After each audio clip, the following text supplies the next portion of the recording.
How to hide likes on SoundCloud. Welcome back to Glitz Sorcerer everybody, and let's get right into this tutorial.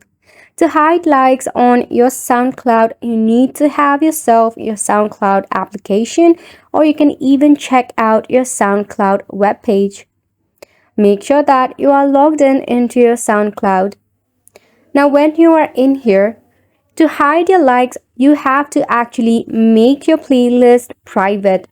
However, it does not guarantee that people will not be able to check out your likes or playlist. For that, you will see this Make Public button when you create a playlist. Just toggle it off. This might reduce some of the chances to hide your likes or the playlist that you created. Another is you can upgrade to SoundCloud Next Pro.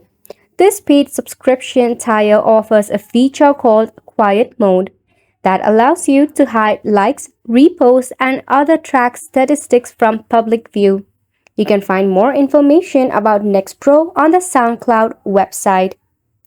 However, SoundCloud does not entirely confirm privacy for your likes and tracks or playlist. You can check out your SoundCloud Next Pro so that you can optimize some privacy. And that wraps up this tutorial as well. Thank you so much for tuning in.